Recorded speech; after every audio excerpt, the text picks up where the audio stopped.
नमस्कार विद्यार्थी मित्रांनो. प्रवेश परीक्षा, एंट्रन्स एक्झाम निकाल आले की आपल्या समोर दोन शब्द नेहमी येतात.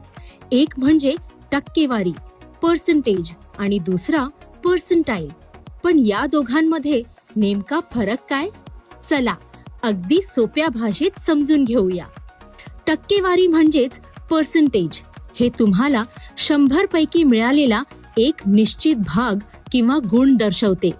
तर पर्सेंटाईल हे इतर उमेदवारांच्या तुलनेत तुमचं रँकिंग म्हणजेच तुम्ही स्पर्धेत कुठे आहात हे दर्शवते.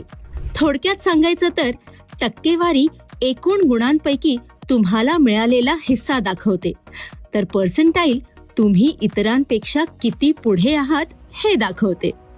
टक्केवारी काढण्यासाठी तुम्हाला मिळालेल्या गुणांना एकूण गुणांनी भागलं जातं, पण पर्सेंटाईल काढताना तुमच्यापेक्षा कमी गुण मिळालेल्या उमेदवारांची संख्या मोजली जाते. याचाच अर्थ तुमची टक्केवारी ही इतरांच्या कामगिरीवर बदलत नाही, ती ठरलेली असते. पण तुमचं पर्सेंटाईल मात्र संपूर्ण ग्रुपच्या कामगिरीवर म्हणजेच इतरांना किती गुण मिळालेत यावर बदलू शकतं. आता एक सोपं उदाहरण पाहूया.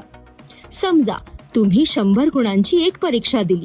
तुम्हाला 100 पैकी 60 गुण मिळाले, म्हणजेच तुमचे गुण झाले 60%.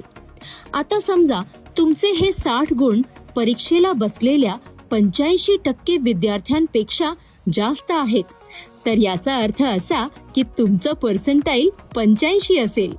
महत्वाची सूचना मित्रांनो, सोशल मीडिया किंवा इतर माध्यमांवर पर्सेंटाईल बाबत येणाऱ्या कोणत्याही अप्रामाणित व्हिडिओ, लिंक्स किंवा अफवांवर विश्वास ठेवू नका.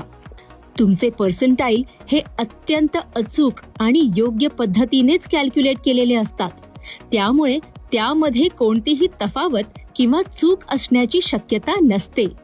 अधिकृत माहितीवरच विश्वास ठेवा. महाराष्ट्र राज्य सामायिक प्रवेश परीक्षा CET कक्ष मुंबई. अधिक माहितीसाठी अधिकृत वेबसाईटला भेट द्या www.mahacet.org.